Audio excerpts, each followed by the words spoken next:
nga ba nakalabas ng bansa si dismissed Bamban Mayor Alice Guo? Ang sabi ni Sheila sa kanyang unang pagharap sa Senado, magkakasama silang tatlo ni Alice at Wesley Guo nang sunduin mula sa farm sa Tarlac at magpalipat-lipat ng bangka at barko. Ito lang po kasi galing kami sa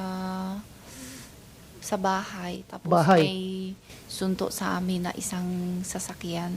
Saan kayo dinala? Anong klaseng sasakyan? Van. Van. And then, saan nga kayo dinala?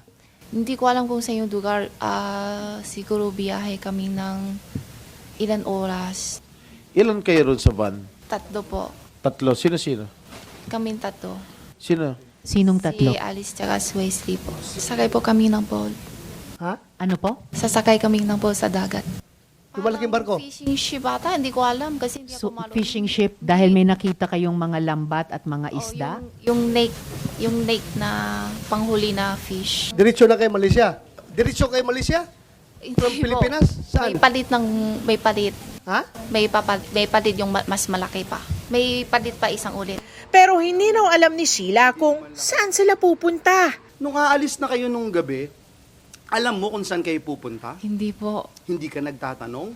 Tatanong ko, ang sabi niya sa akin, sabi niya ate, nalulungkot ako, samahan mo ako, may pupuntahan ako. Sabi, galit siya sa akin, wag daw ako tanungin, basta samahan mo lang.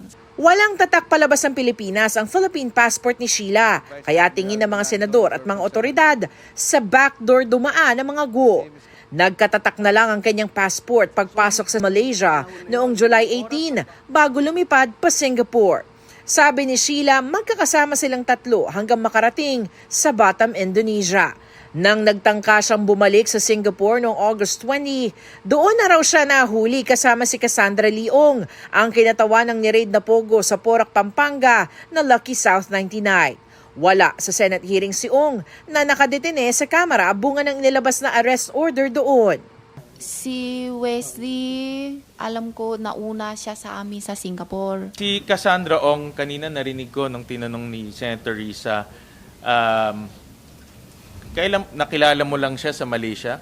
Opo. Hindi mo siya dito nakilala sa Pilipinas? Hindi, pangalan na ang narinig ko sa Pilipinas. Okay, paano mo narinig? Anong narinig mo tungkol sa kanya? Kay Wesley po. Anong sabi ni Wesley?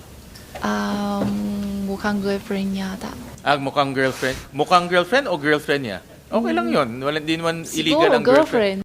Itinatanggi ni Sheila ang koneksyon sa Pogo sa Bamban at wala rin daw siyang alam sa daloy ng pera sa mga korporasyon ng kanilang pamilya. Hindi rin daw niya alam ang koneksyon dito ni Alice at ng iba pang mga kaanak.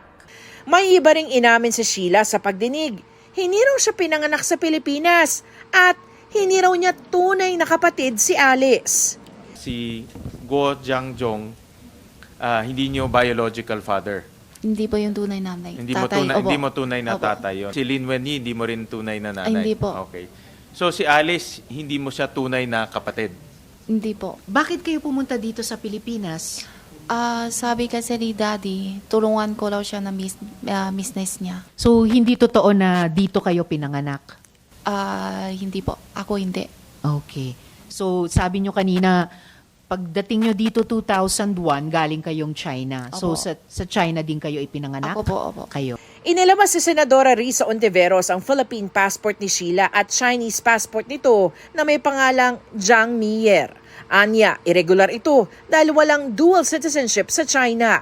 May NBI clearance din daw na nakapangalan kay Sheila. Pero iba ang nasa larawan. Sa gitna ng lahat ng ito, nasaan na nga ba si Alice Guo? Sabi ni Sheila, hindi niya alam. Si Alice mismo, nasaan siya? Yung hiwalay kami lang sa Indonesia pa po siya. Nandun pa ba siya sa Batam? Hindi ko alam kasi nauna siya alis sa hotel. Base naman sa impormasyon ng Bureau of Immigration, nasa Jakarta, Indonesia na ang na-dismiss na alkalde. Based on latest report sa akin po kagabi, si Alice Go is in Jakarta. The request for the deportation of Alice to the Philippines is still standing and continuous po yung coordination ng Philippine immigration at saka yung Indonesian immigration. And we would like to assure the committee that we are doing our best na maibalik din siya as soon as possible. Nauna ng pinag-utos ni Pangulong Bongbong Marcos ang malalimang investigasyon para may mapanagot sa pagpuslit ni Gu. DOJ, I was just with the Secretary earlier today, is almost finished with a very thorough investigation, and we will identify all of those who have, all of those who are involved in this, and we will act very quickly. That's not that's what the last part of this is. How far, how deep does it go? Isa lang bang tao ang involved? O marami sila? O sindikato ito? That's what we are looking at now. There are no sacred cows. Sanima Refran, nagbabalita para sa GMA Integrated News.